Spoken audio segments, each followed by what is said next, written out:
Hey everybody, Cardboard Jesus here. Sorry I don't have a webcam up right now, but I had a thread on Reddit and someone had discussed that they didn't really understand what card advantage was in SolForge.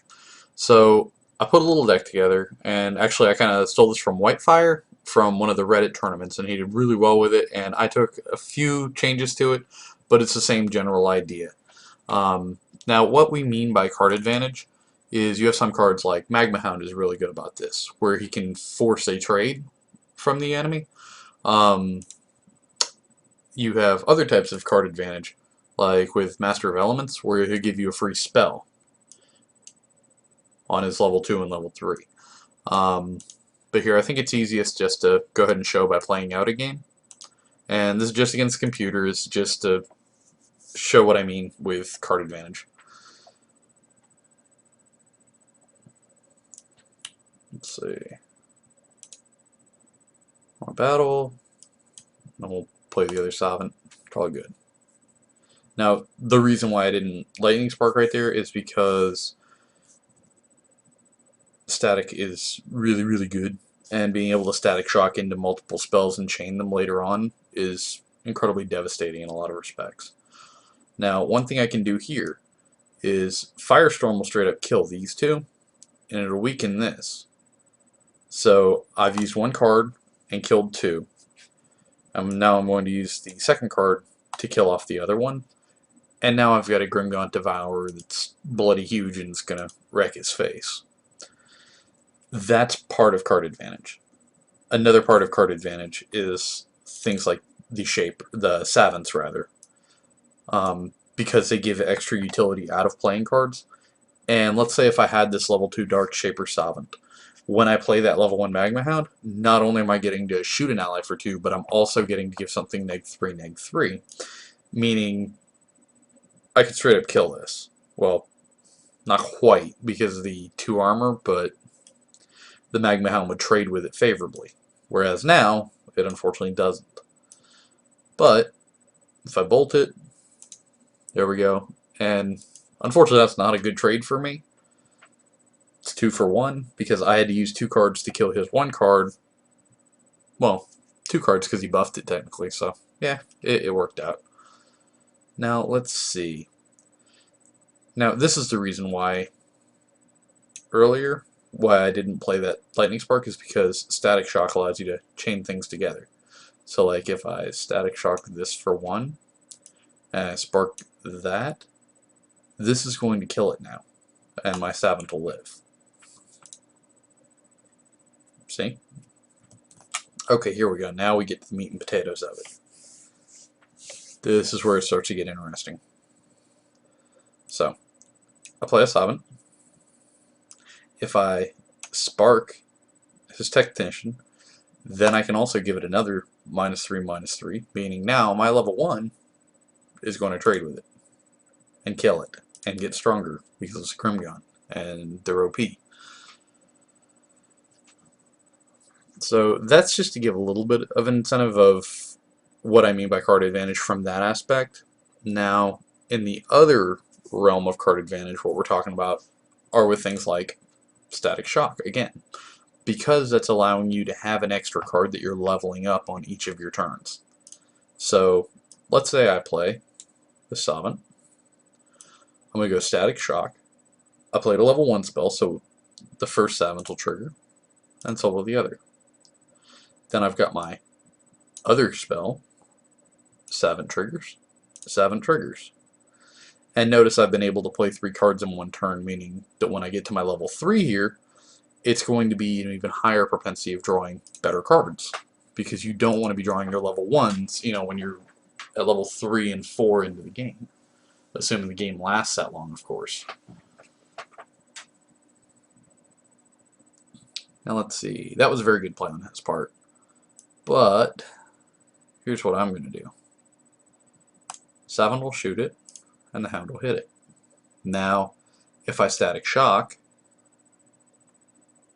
and I'll hit that, then I can go Epidemic and shoot him again. Meaning, again, I've played 3 cards in one turn, meaning next go around, I'm going to have a higher higher chance of drawing the bigger cards. And here we go again. We've got another Static Shock. So we're going to be drawing more cards off this, except for now it's not going to be quite as impactful because he just killed my guy because he was a jerk. But it'll be okay. Because at the end of the day, I'm basically trading the 1 spell plus a free spell, and I'm causing my level 1 to trade into his level 2, which is definitely a good trade on my part. I will take that all day, every day. And the Magma Hound's just going to chomp. So, they're going to trade off. Okay.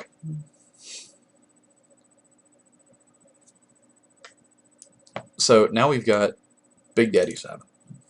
Now he's, whenever I play a level 1 or a level 2, excuse me, I get to give something -5, -5. So we're going to start with Static Shock, hit him for 2 and kill him.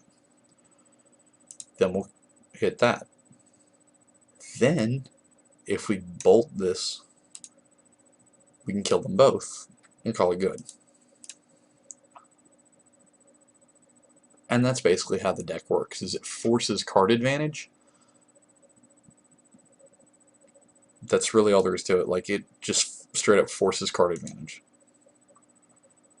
Now let's see, here I want to play the Master of Elements so I can hopefully get him leveled in time to be useful, but I think the game will end before he actually hits his stride.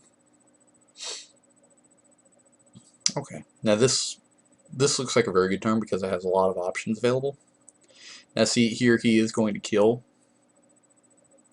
my 7, but because I have this Magma Hound, I can kill this, and then kill this when they block. And I can go and Lightning Spark him, because I'm really not worried about a 4/7 at this late in the game, because I have a lot of health, and it's really not pertinent. I would rather just deal the damage to him and call it good. Except for when he had energy prisons like jerk. So, Static Shock him, and spark him for 12 more.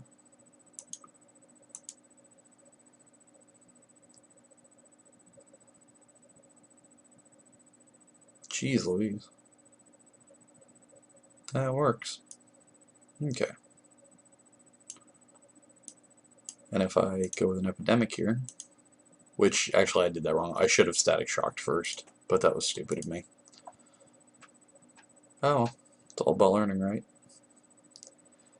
But hopefully this will show a little bit more as to what I mean when I talk about card advantage, or what anyone really is referring to when we say, you know, it trades well, or things like that.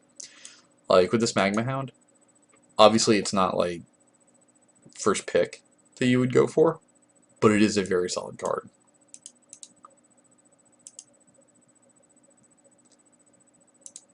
It grows very well into the game, and what I mean by that is, you know, at its level 1, it's okay. At its level 2, it's still good, and at its level 3, it's still really good. Like, it's not one of those creatures that just gets outclassed. Like when you've got your 1-drop Technosmith. You know, at his 1-drop, he's kind of crappy. At his level 2, he's a little bit below curve, but he's not bad. And then finally at level 3, he just becomes a hoss. He becomes a little bit harder to deal with. Now, what I want to do here is if I Firestorm and then play my guy, I'm not hurting myself. I miss back on Firestorm hit players. Oh well. Those were the days. And now I'm just wanting to end this out, because I've proven my point.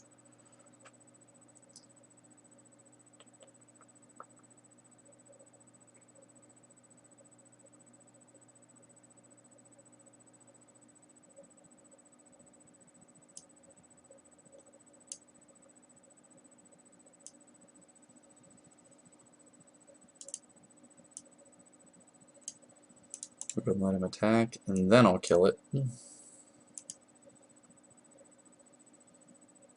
There we go, finally. So unless he can kill me this turn, I've just got Spark for lethal. Which, this card's so freaking good. But anyways, there you go. That wraps it up, and we will see you guys next time. Bye.